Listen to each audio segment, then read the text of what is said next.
Hi guys, it's Talk Back Tuesday with me, Nancy, and today I want to talk about offices.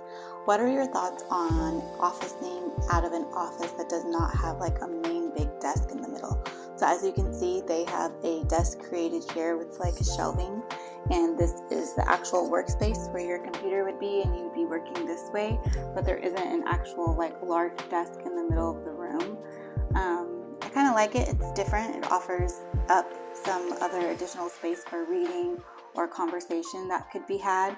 But what are your thoughts? Because this is missing like a big desk in the middle like most offices have.